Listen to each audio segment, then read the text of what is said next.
Take a swig. It's almost that time. Yeah, man, the Swig podcast, Yeah, man. we gotta tune in. Hey, man, let me grab this beer right quick, man. Yeah, let me get my drink ready. Yeah, man, oh, shoot, man, they be talking about all types of on it, man. The lagers, the man. There's some beers I ain't never even heard of on there. We about to learn about them, though, shoot. Yeah. Let's do this. What's up, world? It's your boy, the bearded brother. And Shani Hadia, the marvelous gift in the building. What's up, beautiful beer drinkers? How you feeling? Yeah, man, I'm feeling pretty good personally. Since I'm a beautiful beer drinker. You know, So, drink beer, you're automatically beautiful. So, those are called beer goggles, I think. Kramer. hey, I think that's what. I didn't call them that. It sounds. What I said. It sounds cute, man. So we have a really cool episode. You know, we had to do something for Women's History Month. Got to rep the lady in the building, and I'm just excited to bring on our guest because I mean these are ladies in the industry doing some stuff, and I'm proud when women are representing personally. You know, turn up one time. Okay, whoop whoop. Okay, but anyway, we have Blair Turner Aikens from Turner House Brewing out of Chicago, and Alisha Dowling out of Nashville with the Black Abbey. So Go Brewing, go Belmont. Yeah. Basketball just upset Gonzaga, so just want to do a huge shout out to those girls kicking ass today and getting historical win. Okay. I didn't see. I saw you say that you went. I saw your story, but I didn't see the game. I didn't get a chance to. I got caught up at work, but I saw the highlights, and that's important. It's a beautiful thing. So it's a big historic win. I think it's the first win in Belmont women's basketball history in the NCAA tournament. Been about 5 times, couldn't get it done. So it's just like a perfectly timed for Women's Month for this big historical moment for them. Yeah, you was repping. What's y'all mascot? Bruins. Oh, okay. All right. Yeah. Belmont Bruins. I see the bees, you know. We love alliteration. Okay, so I want to start drinking. I'm going to go ahead and crack my beer open, and then we'll go around and, say what we're drinking here. Kramer and I are apart again. Personally, we had a pretty long weekend, I think. At least I did. Fulfilling weekend. Very fulfilling. I won't call it long. I call it fulfilling. We can go with fulfilling. I had a beer on Saturday, just kind of going out. Finally made it out to Yazoo after I put out this article for my blog, and people were like about the patios, best patios, in Nashville at the breweries. They were like, I'm surprised Yazoo wasn't on there. I'm like, okay, I've seen Yazoo's patio because I went to pick up beer, but I haven't actually hung on their patio. And then when I went to their site, they had no pictures. So I'm like, I can't really include you if you're not even representing your patio. But I went, and it's really nice, really relaxing. I appreciate you actually like putting things you experience rather than just saying something about just because they have one. You're just like, oh, I gotta say something. No, you're like, I've been here. I've enjoyed these. So therefore, the ones I've been to, I'm going to rank. Yeah. So we are starting off with Black Abbey Tenebrae. This is a Schwartz beer, and that's really all I'm going to say about it because Alisha is the mastermind behind this delicious beer. Yeah, we got the woman, the myth, the legend on the podcast right now. Now, this is her first beer that has been canned and left the tap room for production and not just, left the tap room because the goddamn pandemic has changed the whole way we operated. So tell us a little bit about this beer, Alisha.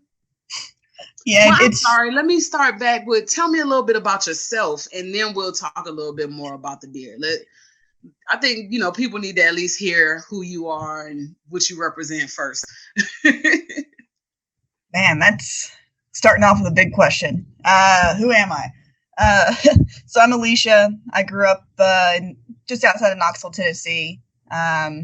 Moved here back in 2010 to go to Belmont, like Kramer. We were both there at Belmont around the same time. Got my bachelor's. Was going to go to grad school, and like most people in the world with the best of plans, that didn't happen. So I ended up just kind of falling into working at a liquor store just to make some money, and that's where I kind of found craft beer and started homebrewing, and just never really looked back. What is your assistant brewer? Yeah. What's your degree in? I didn't mean to cut you off. What's your degree in? I'm just. So my degree is in medical physics. Okay. All right. Kids don't get a physics degree from a liberal arts college. Kids, it's not going to get you anywhere.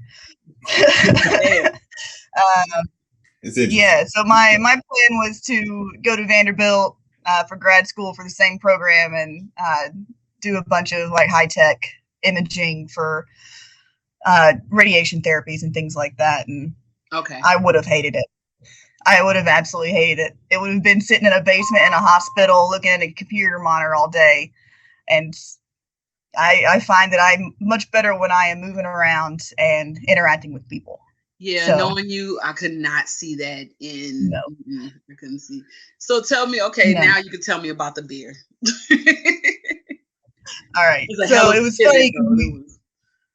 You mentioned the pandemic, and that's kind of what this beer came out of. Was with the pandemic, everything kind of slowed down, and we finally had empty tanks for first time since I've worked here.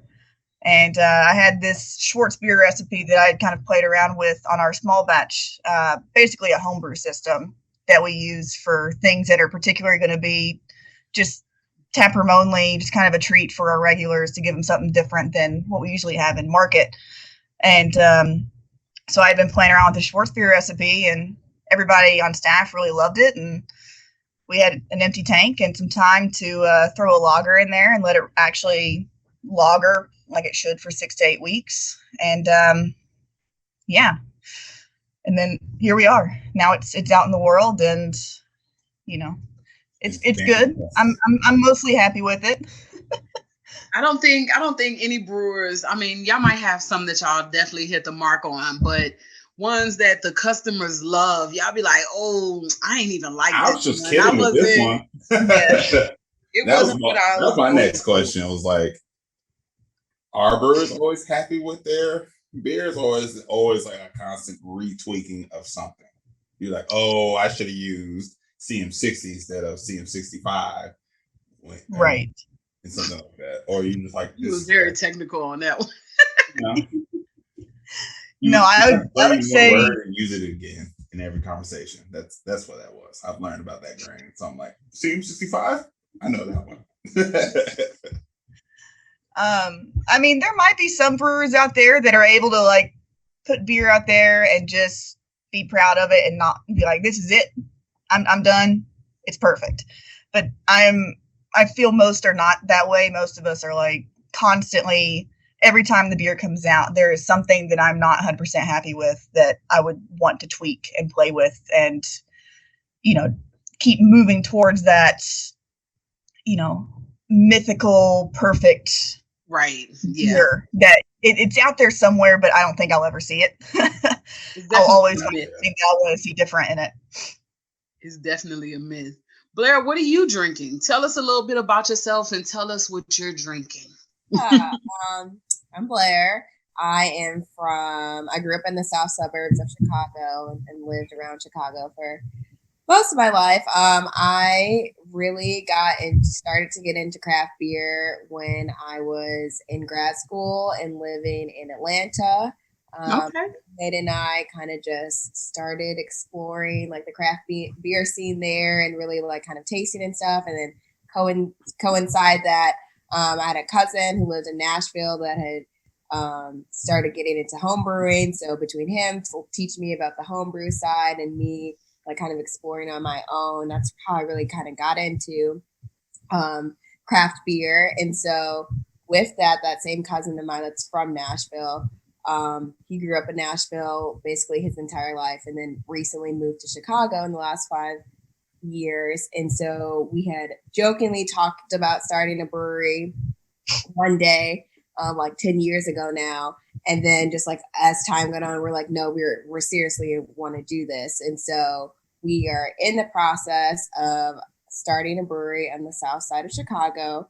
But I am drinking a collaboration beer, Gazelle, that we did with Tennessee Brew Works. Because like I said, my cousin is from Nashville, so we have a lot of connections in Nashville. I grew up spending a lot of summers in Nashville. Okay.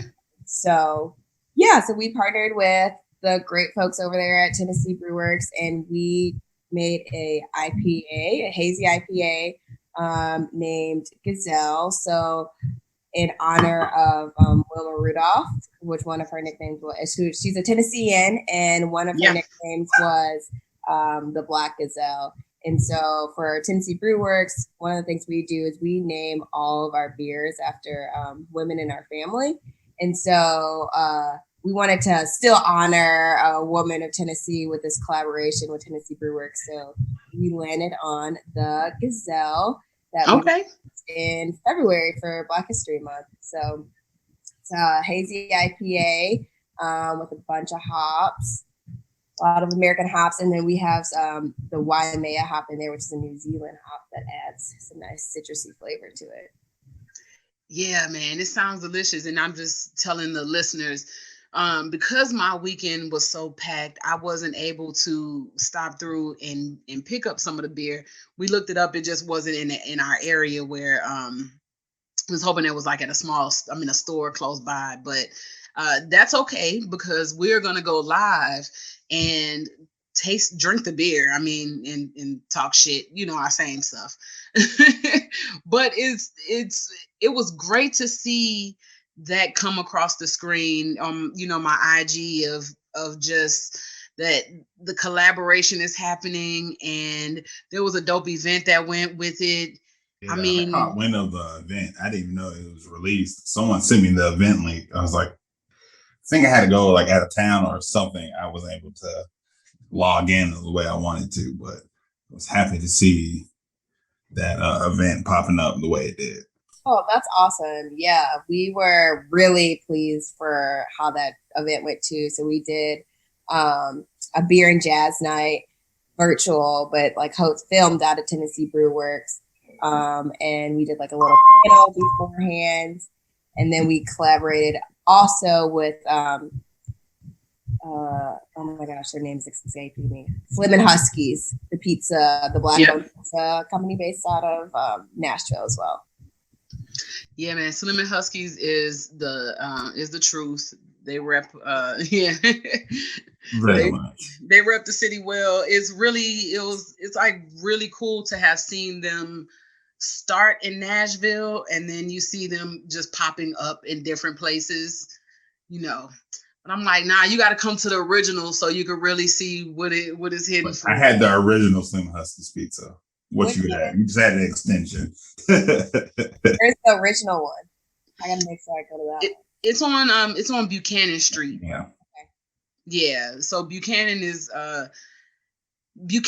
and Jefferson are like the black streets where black businesses are, and Buchanan is kind of the newer street where things are really starting to pop. So it's in a good area, and they have good craft beer. So it's always, to see them bringing craft beer to the black community is but you know what I say to the black community?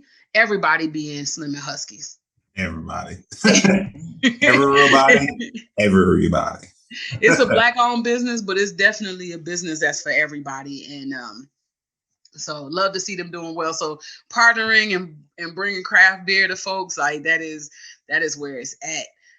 So I wanted to ask you all your thoughts on some of the issues that have happened.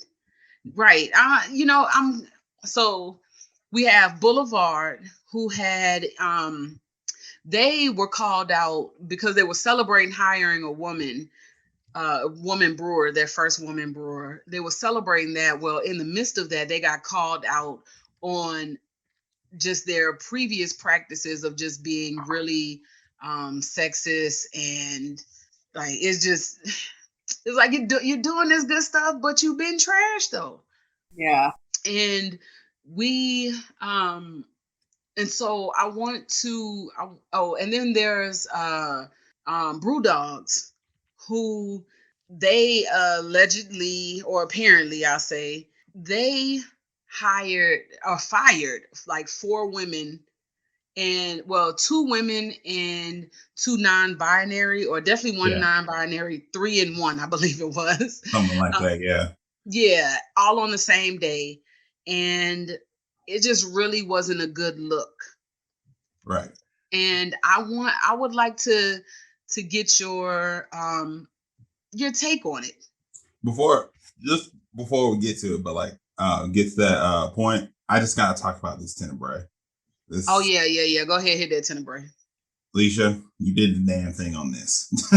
Like this, I would delicious. Absolutely agree. The malt profile is on point. I love the roastiness in it, and it's like perfect for this like awkward transition of like weather. It was like it's warm, but it's not warm, and that's like the vibe I get from Schwartz. Right. I was like, I can have this on at a bonfire, but also I could drink this on a nice sunny day on the patio as well, and get the exact same effect I need from it. Yes. No, like what you said, the bonfire is absolutely perfect. It's kind of that weird weather where during the day it's beautiful, it's warm, it's it's nice, but then the second the sun starts to go down a little bit, it's like it's still nice, but a nice campfire, something to keep me warm, because we're not quite there yet where it's 80 degrees at night. But yeah, it's pretty light on the body, but lots of malt to kind of give you a nice warm hug. Yeah, the caramel notes definitely give me that the wintry vibe, but then it's light where I can drink it in warmer weather. So yeah, it is that great transition, because this weekend I was I was out and I have on a sweatshirt, and in the beginning I'm like, oh, I am hot, slightly sweating. And then as the sun started to go down, I was thankful for my sweatshirt. Yeah. And that's what this beer feels like to me. It's like I'm gonna drink it, and then, as the sun starts to go down, it's like, oh no, I'm still enjoying this. It's still keeping me nice and toasty. Yes, definitely perfect for that, Tennessee weather that can't make up its mind on whether it wants to be hot or cold. Somewhere in the middle. Not until at least May 15th. Like it's a nice little roller coaster. Still warmer than Chicago, so I'm a little bit jealous.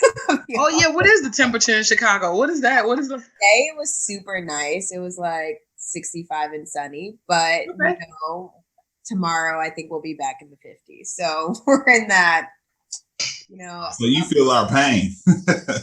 Yeah, we hovering in the 60s. Like, yeah, 65. I guess it might get up in the 70s, like when the sun is out, but it go back into that, mid to low. Or it rains. You say what? Or it rains like literally the next day. It's like a perfect day. Next day is just storming all day. It's like, okay. Yeah, that's gonna be tomorrow. Right. It actually rains for like the rest of the week or something. So Blair, what are your thoughts on the situations? What I'll call it. They're really unfortunate and sad to hear about, but with beer being a male-dominated industry for the most part, I hate to say it's not super surprising to hear about, but it's just unfortunate to hear like women's and non-binary people's struggles in the workplace, because that shouldn't be happening. So I'm hoping that it's terrible every time one of these stories comes out. It's funny, the day that Boulevard story broke, I was actually like drinking a Boulevard beer and had just posted them on my Instagram, and then I went to their page and I was like, wait, and took it. I didn't know. So wait, I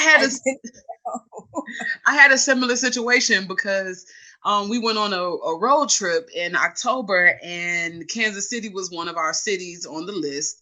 We went to Boulevard and had some delicious beer. And so I had, I might still have some Boulevard beer in there, but I had a beer and 2 beers, and I drank them like over the weekend. And I was telling my wife, I was like, I can't really post these because because I can't be repping Boulevard right now. Like, not till they get their shit together. Yeah. Another thing with them is they did this initial post that was like, we looked into it already. There was no issue. Mind your business. Nah, she's just a disgruntled worker. And then all of these other women was like, wait. And Boulevard was like, okay, so it's a bigger issue than we thought. And give us a minute. We about to try to figure this out now, which should have been their first response. Right. Like, I think that's what's like really even more disappointing to see when someone is complaining about something and they just blew it off completely, like her complaints weren't valid, and then had to come back and say, wait, we actually should apologize the first time when we didn't. And it would have just been a much better look. Yeah. Right. Yeah, no, I thought it was suspicious that the one that first came out with her story, she posted it on Reddit, and then Boulevard had a response within 24 hours.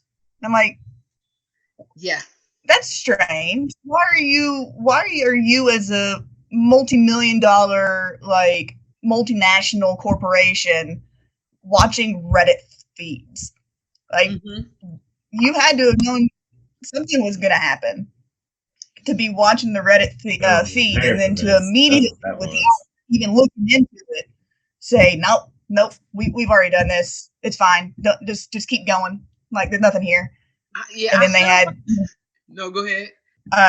Yeah, and after they said, no, there's no issue, then to have all the other female employees who have worked there come through going, no, you knew about this. You just put it under the rug and tried to pretend like it didn't happen, and we're not going to let you off on this one. And then they had to come back and make this half-hearted, oh, we messed up, like we didn't know, we're going to take appropriate actions. And it's just like, you're trying to. The person was fired who was responsible, right? Or had already been let go. So the person had quit because they had been harassed, and they were basically trying to, like, I think, coerce her into quitting, so that way, there's no unemployment or anything. I think they were basically trying to make her quit on her own account, is the way that I remembered it. Yeah, no, yes, that is what happened. I was really talking about the person who was sexist, who was the main, there's an opportunity to have a scapegoat. And the person the main person who swept it under the rug, they were like, they're no longer with the company, is like, good job. Like, you found somebody. Congratulations. Right. But I feel like what happened with that is they got a text message, that the Reddit, hey man, check Reddit, your name was brought up. They might pay somebody to watch it, honestly. They're big enough. And they had a text conversation between, this is purely my assumption. They had a text message conversation between each other. Dude, what the F happened with old girl? Man, X, Y, and Z happened. We already took care of it. We're good. All right, bet. And then they wrote up this reply. There was no real conversation about what happened. And that was a big misstep, and hopefully a learning lesson for a number of them, a number of breweries. Like, take a moment, because had Boulevard said something to the effect of like, we are looking into this. Thank you for bringing it to our attention. We're looking into this. And then came like 2 to 3 days later with an actual action plan. Whole different response. Basically, their second apology statement. If they just did that the first time, it would have been more beneficial for them, I think. Yeah. I still will look at them sideways. I'm like, I guess it's just for me, like, sorry, like, what is your action behind your sorry? I got to see that for a while versus just you saying sorry and then be like, okay, I can work with your apology alone. Mm-hmm. But that's just how I operate as a person. Like, you can say sorry, but like, I won't really believe until you show you're sorry physically versus just you telling me. Yeah. So. Yeah, they have to make things right and make sure they change the culture.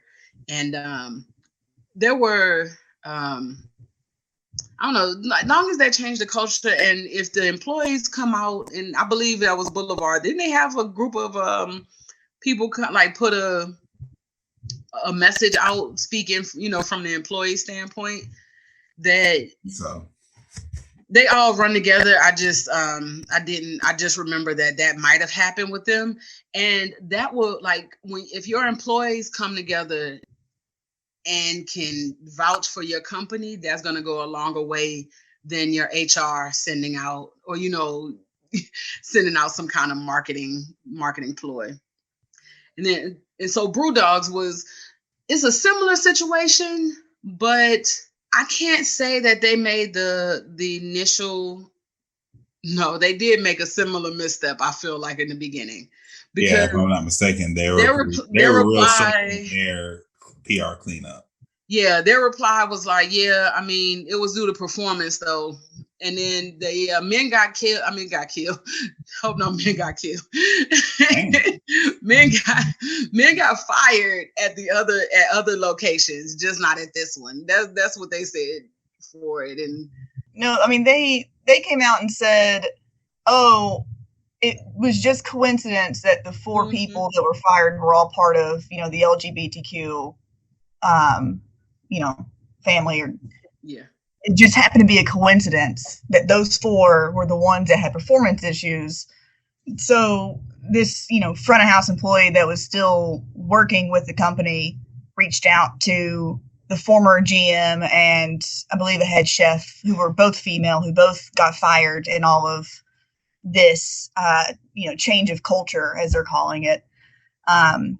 This male employee called them to see if there was any truth to there being performance issues, if they ever had to write up, any of these employees that got fired. And not only were they like, no, that's not the case, but last year they seem to have had a friendly competition with all of the servers and bartenders to see who could get the most, like, 5-star reviews on Yelp and Google.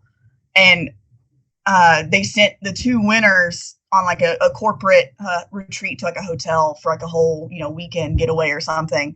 Yeah. And the 2 winners were 2 of the women who were fired for performance issues. Just, 6 months later, they're fired. And for most of that, the brew pub itself was closed because of COVID. And furloughed.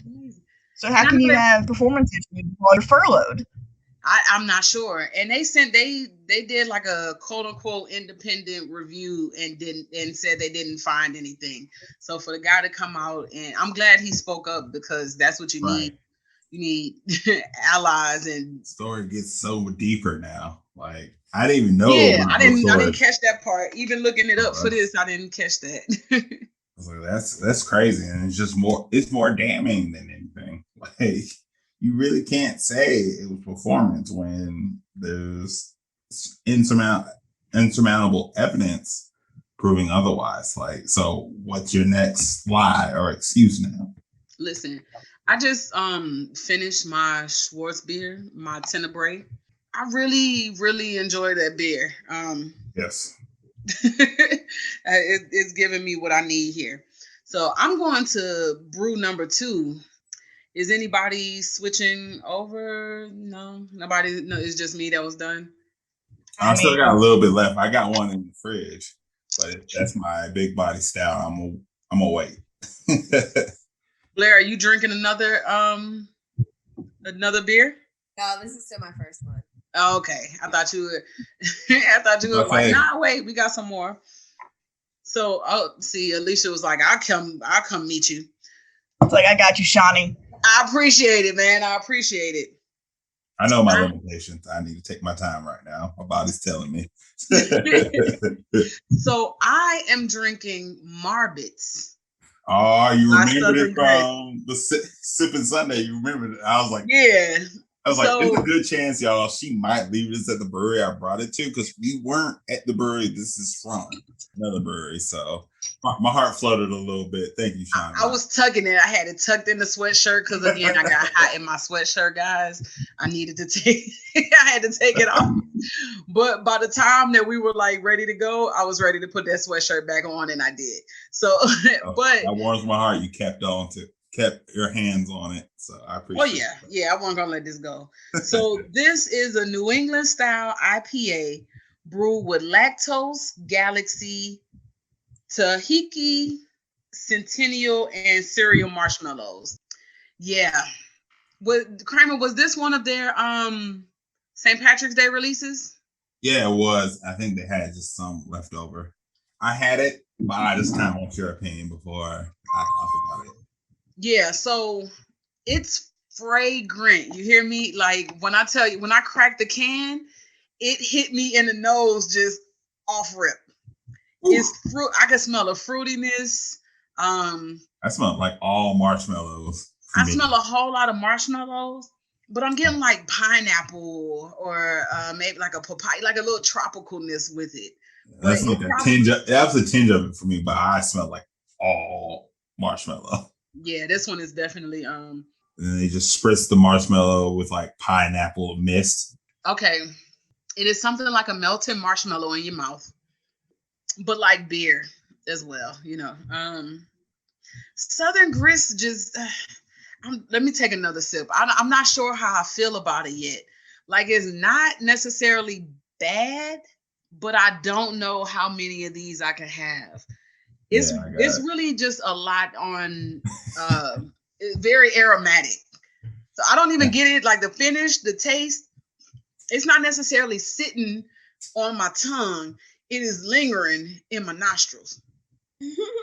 That's where I'm getting the flavor. Oh yeah. It was just like it was too for me, it was marshmallowy. Like I was like, oh, this is too much. And you trying to be having an IPA. It wasn't hit for me, but like I can see why people would enjoy it. It's just the thing that wasn't for me. Yeah, I'm definitely I'm gonna enjoy this. I can see it. I mean, but it's like I just can't think it's like magically delicious. That is what comes. That's what comes to mind. I don't want to run down a leprechaun or anything. Yeah, but I have marshmallows, but. Alisha, did you grab something else? I did. I grabbed something else, but Shawnee, I went a little bit different direction than you did. Okay. I went a more traditional European. So I went with Einger's Bavarian Pils. Okay. Something crisp and clean. It's only about 5.3%. Is what it says. Slightly hoppy. Something to clean the palate after something a little bit maltier, like that Schwartz beer. Okay, I can see that. That makes a lot of sense, and I'm just like you guys being in this beer game, and we're just talking about how it's male dominated. How do you guys keep your inspiration up? Are there certain women you look up to, or you're just like, I'm down for breaking barriers, so if there's a barrier, I'm kicking it down, and this is a space I can do a lot of that. Yeah, I mean, I think that I know this is a little bit. I think that I have, I'm always looking to learn, and how I met Shawnee was like through the Road to 100 initiative, and so I just feel like all of those women that have been our mentors to that are just like people that I look up to because they have been awesome and like pouring knowledge into us and just connecting us with, other people within the industry. So I think all of those, and special shout out to Eugenia for setting that up for us. Right. Yeah, that the Road to 100 definitely brought like a lot of mentors and people that I wouldn't have thought about before myself. So I get that. And I was really happy when I first found out about the Road to 100, because I personally had already gone through the Cicerone. I done the beer server, and then I got my certified Cicerone certification about a year and a half ago now.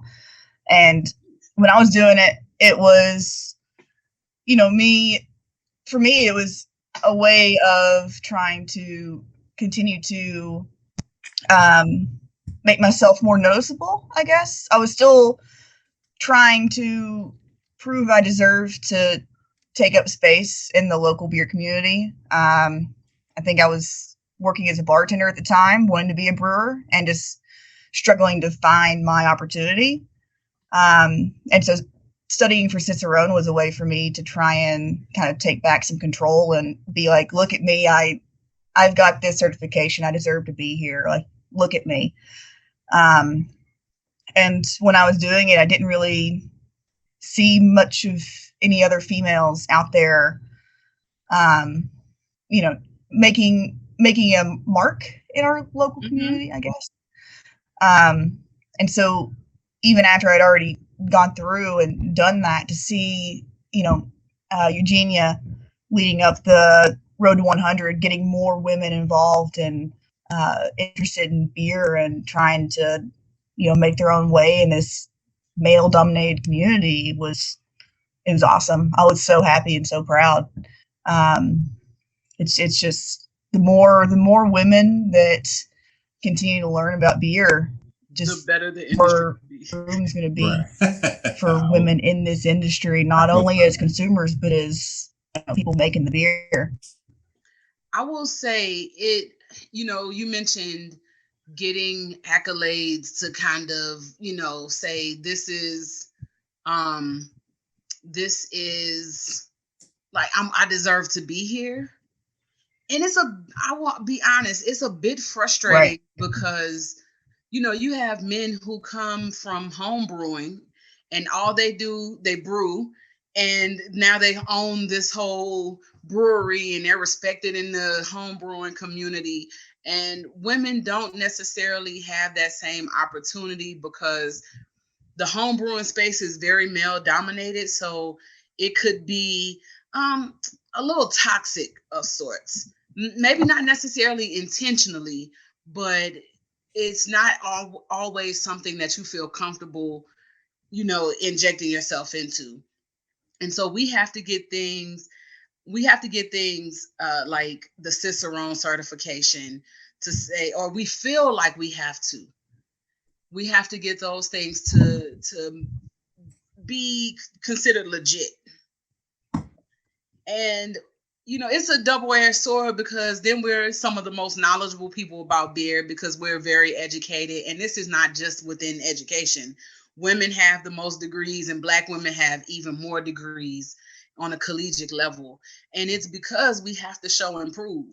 It's like, okay, you want somebody that know what they're talking about? Well, I got a master's. What's up? And then you still don't give us a goddamn chance. No. I remember, so I was originally bartending, and when I was studying for the Cicerone stuff, I was bartending. And the number of times that I would be behind the bar by myself, just busy, but like not unapproachable. And there'd be somebody at the bar, this guy at the bar drinking a beer, real quiet, no questions, didn't want to talk or anything. And then, I'd have a coworker who looks more beer knowledgeable, AKA a white man with a beard would come behind the bar. And all of a sudden, this guy at the bar would be super talkative, like, hey, can you tell me more about this beer? Like, what hops are in it? What yeast did they use? And my buddy Kyle, he's over at Craft Brew now, he would just turn and go, I don't fucking know. Alisha, what's in this beer? And oh then my God. I used to work at Subway. So Kyle's my guy.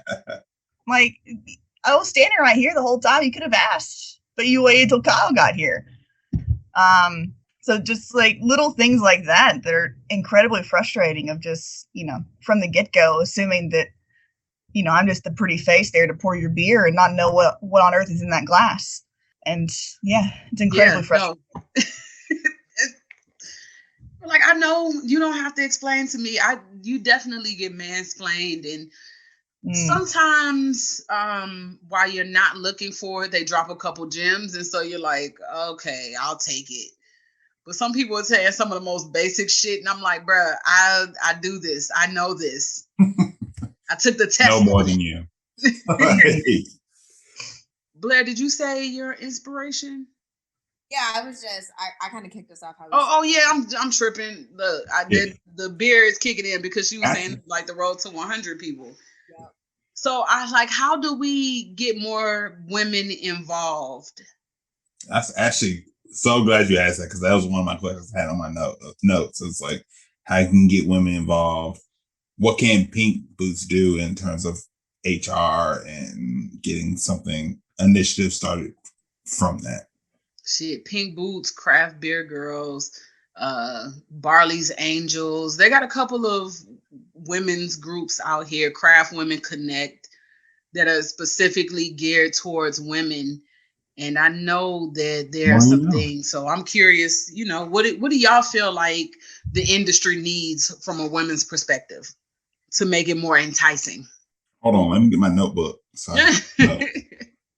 We're recording. You're good. Plenty of women that, like ourselves here, that like craft beer and want to be involved and might just be like a little intimidated. I know I was myself, too, in the beginning. So I think part of it is just, us that are in the industry continuing to pull other women up and continuing to, give other women opportunities. But beyond that, I think it's like a shift in the industry overall, and the men in the industry, making space for women to be there and just like acknowledging, our presence, our knowledge, and, we're just as capable, if not more, of doing all these same things. So I think it's also the industry not counting us out. So I guess like my follow-up question I just thought of in mentioning that what you were talking about is just like, so does the responsibility fall more on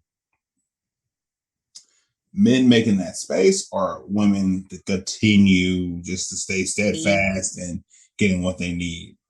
So like, which one, how does that fall? It's like, how's that percentage fall? 50-50, 60-40, 70-30? 70-30, 80-20, 90-10, 95-5, 98-2. What's the perfect ratio for that to be actually successful and you see measurable results? I mean, if we don't even get the chance, then we can even show, what we know. So, I think it's a combination of both, but I definitely think it's, the people that are already dominating and in the industry, making that space for women to be there. I'd say the hardest part for me was just getting in the damn industry in the first place. Like, I was a home brewer, but there's so many home brewers these days. Everybody, it's brewing is the job that sounds so fun and so cool in the hypothetical sense. And then little do you know, when you get there, it's a hard, it's hard work. It's a warehouse job. Like, it's legit, like a. Yeah. No, in terms of like the government, it gets kind of paired in there with like heating and cooling and factory work. You're basically working with heavy machinery all day. Mm-hmm. But just getting into the industry was the hardest part of trying to get people to take you seriously. That I'm not just some, wannabe home brewer. Like, work ethic is, I would say, probably 80 to 90% of the job is just showing up and working hard every day. Yes, you need to know how to make a recipe. Yes, you need to know what you're doing with hops and yeast and all this other stuff. But if you show up and work hard, you can make it as a brewer. And just, having people who are willing to give you a chance and don't just immediately write you off because of your gender or because you're inexperienced, because, I would have loved to have gone to a fermentation science program in school, but school's expensive. Not everybody, it wasn't available to me after already going for my first bachelor's. I couldn't afford to go for another 4 years of school. Right, you went to Belmont. You already spent too. Right. Yeah, I spent enough. Yeah, you were wasting a goddamn degree. Yeah.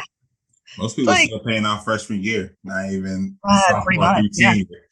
Yep. No, and you have people that went to Belmont for art or music business, and it's well, it's not like that got you a job. I don't know what you're doing to pay off those bills, man. But anyways, so yeah, it's trying to get somebody to take you seriously is the hardest part. To your question, Kramer, it really boils down to men making space. Because we have to have that opportunity. Right now, they are the dominant species. They're the dominant people in the industry. And so in order for you to get in there, you need a man to say, I trust that this woman can. And if, I trust that she can, but I'm also going to make sure that I step in and help her so she can. And once that woman gets an opportunity, that's where it comes in and says, okay, now I'm lifting up other women. I'm bringing other women in. But that woman still might not be in a decision-making role. If she's a head brewer might be, but let's just say she's a brewer. They might ask for her input, but she's not making that final decision. The head brewer, I don't know their level. So they might be able to make more, decisions depending on the structure of the brewery. So it's really those men making space, man. That's the important part. True. Yeah. No, definitely. I'm gonna brag for a second. I feel please do. very, very lucky to have landed where I did here at Black Abbey, just because we make a lot of beer, but it's a small group. There's two of us. There's me, the assistant brewer, and then Ben, our head brewer. And we both report up to he's a fantastic guy. Yeah. We both report up to our brewmasters, and he's one of the owners, John. And it's because it's so tight knit and small, and it's very collaborative, that if I have an idea, I feel empowered to speak up and say what my idea is, say what my thoughts are on how we should approach this brew, or and they listen. And that's half the battle, is just having somebody that allows you to speak up and say your thought. And it might be a shit idea, and they'll tell me if it's a shit idea, but at least make it better. That's right. Don't just tell me it's a shit idea and kick me to the curb. All right, I don't want to. If my ideas are coming back with a shit, then tell me. Can I be better? I'm gonna keep these shit ideas because I don't know what it is or what it means to be better at this position or what I'm doing. Right, and that's the conversation we have of okay, listen, I hear you. That's not the way to go because of this. What do you think about this? And so it's bouncing ideas back off of each other, back and forth, and knowing that I'll listen to them and they'll listen to me, and that, we both have respect for each other's ideas, but, we're both there to try and make the best beer possible and learn as we go, which is incredibly empowering to be a part of. And I know that's not most, women or just people on the lower end of brewing. That's not the typical interactions that they have. It's usually, hey, go do this. And that's it. And don't fuck it up. Yep, pretty much. So Blair, you're starting a brewery with your team. How is that for you? How is, it's kind of you're not a brewer, right? Or would you be? Yeah. Oh no, I'm not a brewer. It's all good. It's like a sis, but no, I'm not a brewer. Yeah, so you're more on the other side of the fence or of the counter. And so how is that process going for you? And I'm gonna imagine, because it's like cousin and family, it's not as, you haven't experienced everything, but are you encountering any roadblocks? I mean, I think I'm lucky in that sense of no, because I'm working with my husband and my cousin, so we're very collaborative. We're very, You want to sleep on the sofa, you better get yourself together, hubby. like we're talking about everything. We're talking about our beer ideas and building recipes and all that together because we are just starting. So I do definitely feel, blessed in that sense of, we're just starting, so it's a very small knit team, and we all, equally hear each other and share ideas in that part. So something you said that I think was really dope is you all are naming beers after the women in your family. So where did that come from? Story time super quick is no, please. We came up with the idea for the brewery, like I said, almost 10 years ago now, and it was actually after my grandmother's funeral. Our whole family, we were up in Chicago. My cousin was in town, for the funeral, and he had just kind of started home brewing, and he made his first beer. It was a grapefruit lager, and brought it up, for the family to try. And we were like, we got to name it Helen. We got to name it after our grandmother that just passed. It just it only felt right. And so that was kind of where the idea, we thought out the whole idea for a brewery then, and, kind of built off it from there. And so that's where the naming convention started, is we just wanted to honor the women in our family. So we like to say they poured into us, so now we pour pints of them. Oh, I like that. That's a bar right there. That's a rap bar. That was a nice warm hug in that one. I felt like I felt your grandmother's hug, and I don't even know her. Yeah, right. She made me a plate, and I'm gotta sit down and eat. Exactly. Our little way of, paying homage to, the wonderful, women that have been in our lives and in our family. And so it's nice because, every time we talk about a beer, it gives us a little bit of opportunity to talk about them too. So that's awesome. I love that. I'm very family oriented. Yeah. And I got a family over everything tattoo on me. So I'm I always love a good family story or a family oriented experience from somebody. Yeah. So I definitely got to check you guys out just on family stuff on GP. So I'm excited for you guys to try Gazelle. Yeah, no, I already feel like it's going to be good.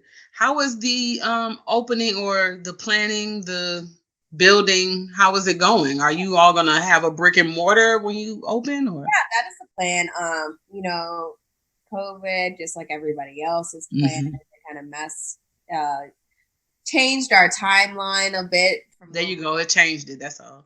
Yeah. I'm not gonna say it messed it up. It changed our timeline a little bit. So that's how we ended up focusing on these collaborations right now, because it's something that we can still do in a way to, get our beer out there and learn from other people, and, while this is still going on. But yes, our plans are to have a brick and mortar brewery in the south side of Chicago, particularly in the Bronzeville area.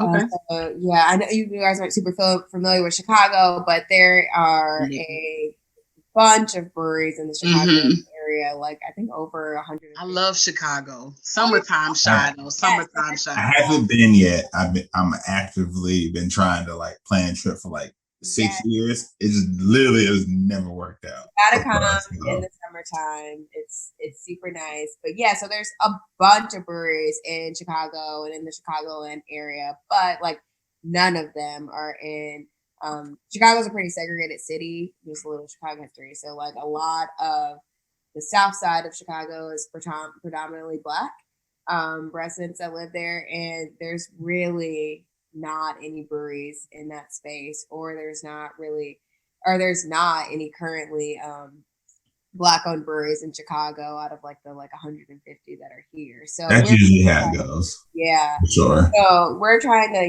meet a need for our community as well, and bring a brewery to the South Side because Black people love beer too, you know, and Hey. so we should have those, you know, opportunities and resources and places to go just like everywhere else. So Nice. now.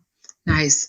Well, I just want to take us out on like one question, unless Kramer has something. So this will be on my one question at least. What is it that you're looking forward to in the industry post-pandemic? And I mean, I guess it can be women related, but it really is just, I'm asking women what they're looking forward to. That's really the women connection here. So, I piggyback on to that question. yeah. And just You can like make it an essay question. No, I'm just kidding. probably a little bit. Kind of expect that, but like just beyond that, it's just like how can someone like me, like a man in this industry that enjoys this beer, that's pretty much it's catered to me. Like, how can I keep that avenue open for women? Like, what can I do as an individual to hopefully influence other men down the line to help out in the craft beer industry for women, for you guys to be successful? Because honestly, most of the information I ever gotten from women and understanding the industry has been from women. So it's like, how can they get that information like I did from, like, what can I do to make sure the information gets out properly, I guess? Yeah, I mean, I would say, Shawnee, your question, I think I'm just really looking forward to, you know, just going back to bars and meeting and drinking with people and the social aspect of, you know, the, you know, craft brewery scene. It's different to go and sit in at a bar and order, you know, a beer off their draft system than it is to like go and pick up and go home. So I am just like, I'm really looking forward just like to that social aspect of you know, of craft beer and stuff like that. And then I'm just looking forward to like, just personally with Turner House Brewery, like us being really able to, you know, hit the scene. Like we had so many plans for like events that we were going to pour at and like beer festivals and summer festivals and all that stuff, that to really be able to get ourselves out there that we didn't have an opportunity to do because of the pandemic. So I'm looking forward to that. And then Kramer, I think in regards to your question, I mean, I think it's a number of things that I think like one thing is, you know, when you are aware of women in the industry, just supporting them and lifting them up, drinking Alisha's beer, telling people to go drink beer brewed by, you know, women. So it's supported and acknowledged. And then I think also just, you know, not counting out the women in the beer industry that you see. I don't think you do that personally, but I'm just saying like in that space. So like Alisha gave that story of she's at the bar and no one's even asking her a question because they don't think she has the knowledge. Like, you know, don't count her out and talk to your you know, ask her the question. I mean, if nothing else, ask it respectfully, right. But you know, and don't like try to quiz her, but have that conversation with, you know. Yeah. Don't shut her out because she's a woman in there and assume that she's not knowledgeable, because that's not the case. Like you said, you got most of your knowledge from women, so you know we be knowing the answers. That's why I'm here now. Like, they keep me together. Like they keep me together. That's how I was able to get through life for the most part. So I can't act like I don't forget. But yeah, I do try. That's why my second beer was from Jackalope. Shouts out to Bailey over there, who's the owner of Jackalope. I have their Abominable Snowman, which is just an Imperial Stout real quick. So they make delicious stuff. They tell you to drink Legendary. And when you have their stuff, you do feel like a legend. That Fenario is one of my favorite IPAs. Strong, piney. This Abominable Snowman. Thank you, Jackalope. This is my lane. Y'all spoke to me on this one. But yeah, Alisha, just kind of the same questions to you as well. Yeah, no, I also agree. Jackalope brings me life. The Thunder Ann has been really my jam here recently on the pale ale kind of hoppy side. Just throw that out there. But and also another company that hires a bunch of women. They've got Andrea is the head of their canning operation, and like all their taproom managers are women, like really empowering and give a lot of space to women in the industry. So they're a great company. But No, in terms of trying to continue to, lift up women in the industry and, just listen and look for companies that are actively, hiring women and putting them up front and present. And, there's a brewery out in Colorado called Lady Justice that's female owned. And I remember beginning of March, they put out not a tweet on Instagram, something that had me I was just fist pumping. I was like, yes. They were like, watch out for the breweries that are brewing, women's month beers, but they have no women in their brew house. Breweries saw that. Yes. Doing diversity beers, but yet there is not a single shred of diversity in their staff. Mm-hmm. Just being aware of these places that, they talk the talk, but they don't walk the walk, and calling them out and making them be accountable is step one. And then, continuing to not only educate ourselves, but bringing people along with us and trying to get, from, somebody that walks into the tap room for the first time, has no idea about craft beer, to, take the second to talk with them and not just try and rush them to make a decision and get them out of your way so you can help the next customer, but to actually take the time to communicate and try and educate as much as you can. I think that's every single person counts in trying to continue to open up craft beer to everybody. Yeah. Creating those relationships was going to be important. If a woman, especially for women, if she feels comfortable coming into your space and respected, and also learn something, and it's going to become the spot, the word of mouth travels. And I'm going to tell you, these women beer groups be popping. Mm-hmm. The conversations in there are great. If it's a very woman-centered or woman-supported type brewery, it gets acknowledged. And then I just always like to shout out women. The women's beer trades, so much better than men trading with men. You get stickers, you get handwritten notes. Dude, I'm like, oh, I gotta step. I learned from guys. I'm like, nah, I gotta They're overrated. I gotta feminize my touch just a little bit, It'd be like that. Yeah, I believe that we are overrated in a lot of aspects, especially when it's sending stuff to people. No, we just send you what you asked for. That's it. Yeah, that's it. Okay, I'm sorry. I just thought of this real quick. Women, fruity beers with women. A lot of, I feel like there's a little bit of truth to it, that a lot of women like fruity beers or fruity drinks. That doesn't necessarily mean they'll like fruity beers, but you think that because they like these fruity drinks or fruity cocktails, that they're going to come in in fruity beers. Do you all think do you all know a lot of women who drink fruity beers? Yeah. And I'm talking about, sours, the, fruited. I mean, I think I do know women that drink sours and fruited beers, but also a lot of other stuff too. I think to assume that that's and I think places do that. They assume we're making this fruited sour for women to have something to drink. But I know plenty of women that, will also drink a stout or a triple or anything else. So really anything. Yeah. You can get fruity notes out of a lot of stuff. Exactly. Definitely. Yeah. So, definitely the same. Just I know just as many women and just as many men that, are all about the triple fruited. It's basically when you pour it into a glass, it looks like fruit juice.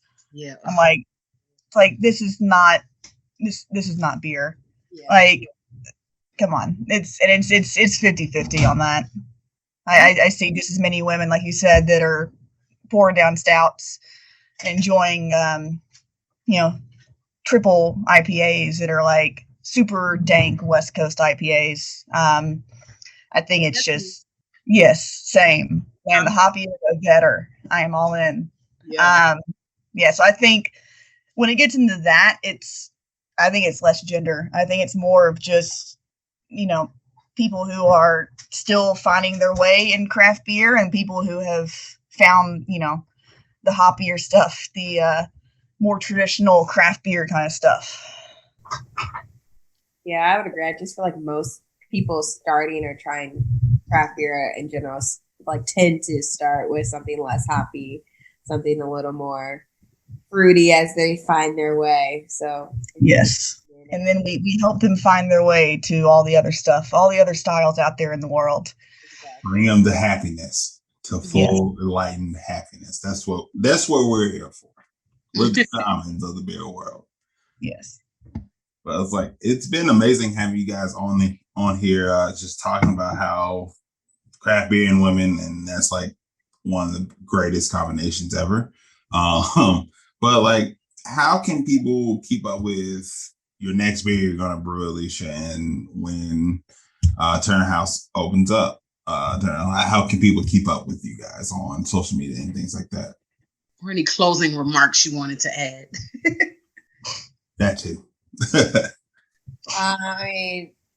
We're Turner House Brewery on all social media. House is spelled Haus, the German way. So yeah, that's the latest way. And then my personal social media is Brunch Brews Bites.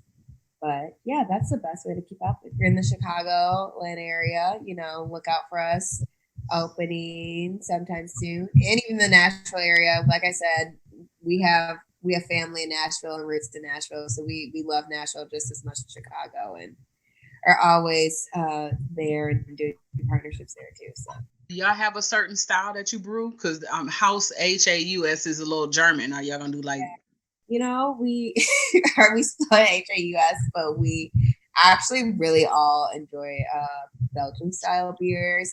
Okay, so we tend to focus that way. Okay, Quads and triples. So we brew what we like to drink. That's it. That's all you gotta do. That's real. Alisha, what about you? No, we're the same way here at Black Abbey. We're one of the only breweries in town that have both an American ale yeast and a Belgian ale yeast as our house yeast. Love a good Belgian ale. Something a little bit different, a little funky. But no, so we're Instagram at Black Abbey Brew. We also have an Instagram if you're specifically wanting to keep up with what's going on in the tap room, Black Abbey Tap Room. We're a little out of the way. We're down in the design district of Nashville, which is kind of the South Nashville, Berry Hill area. But once you get out here to see us, it's a good time. That Golden Monkey, no, maybe what's that restaurant that we went to? That food was delicious. Oh yeah, coffee shop. Golden Hour? No, I'm on the spot. I'm kidding. In this Stay Golden. I think it's Stay Golden. So they got them, and we've got if you go a little bit further towards Nolensville, our good friends at Rosie's Twin Kegs. It is the best burgers and tater tots you will ever have in your life. They hooked us up with some amazing corned beef and cabbage on St. Patty's Day last week. And then if you like behind the scenes beer stuff, or if you like dogs, you can follow me personally, Alisha.d.33. But yeah, that's kind of the best way to keep up with all of us over here at Black Abbey. Well, we appreciate y'all joining us and drinking some beer. We will continue following you all and definitely cheering you on and rooting for you, because women rule, men drool. Is that like the Little Rascals or something? I don't know. Anyway, like that, but it's not wrong. But y'all have a great night. Thanks for tuning in. Y'all make sure y'all check these ladies out. If you get your hands on a beer, let us know what you think, and y'all be easy. Peace. Lift your glass to the Swig podcast and keep toasting. Take a swig.